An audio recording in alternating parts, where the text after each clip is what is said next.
Chicken வாங்கி வீட்டுக்கு வந்தோட கழுவி ஃப்ரிட்ஜ்ல வச்சு மறுநாள் சமைப்பது சேஃபா அல்ல இது பெரிய மிஸ்டேக்கா? சில பேர் என்ன பண்ணுவாங்கன்னா, சிக்கன் வாங்கி வந்தோட நல்லா தண்ணியில கழுவுவோம், பிறகு கண்டெய்னர்ல போட்டு ஃப்ரிட்ஜ்ல வைப்போம், மறுநாள் தான் சமைப்போம்.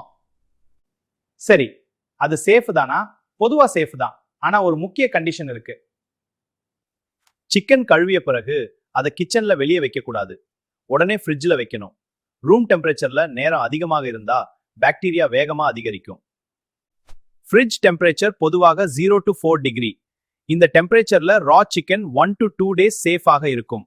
அதனால் மறுநாள் குக்கிங் பாதுகாப்பானது. சிக்கன் ஃப்ரிட்ஜ்ல வைக்கும்போது ஓபனா வைக்க கூடாது. க்ளோஸ்ட் பாக்ஸ் அல்லது கவர்ட் கண்டெய்னர் இதுல வச்சால்தான் மத்த ஃபுட்டுக்கு பாக்டீரியா ஸ்ப்ரெட் ஆகாது. சில ஃபாரின் ஃபுட் ஏஜென்சி சொல்வாங்க சிக்கன் வாஷ் பண்ணாதீங்கன்னு. ஆனா நம்ம கிச்சன்ல கழுவாம சமைக்கணுமா? அது எப்படி பாசிபிள்? கழுவினால் ஜென்டலா வாஷ் பண்ணுங்க, சிங்க் கிளீன் பண்ணுங்க. சிக்கன் சேஃபா இருக்க முக்கியமானது குக்கிங். ப்ராப்பரா குக் பண்ணினால்தான் பாக்டீரியா கம்ப்ளீட்லி கில் ஆகும். சைன் என்ன? பிங்க் கலர் இருக்கக்கூடாது, ஜூஸ் கிளியரா இருக்கணும். அதனால சிக்கன் கழுவி க்ளோஸ் கண்டெய்னர்ல வச்சு ஃப்ரிட்ஜ்ல வச்சீங்கன்னா மறுநாள் சமைப்பது பொதுவாக சேஃப் தான்.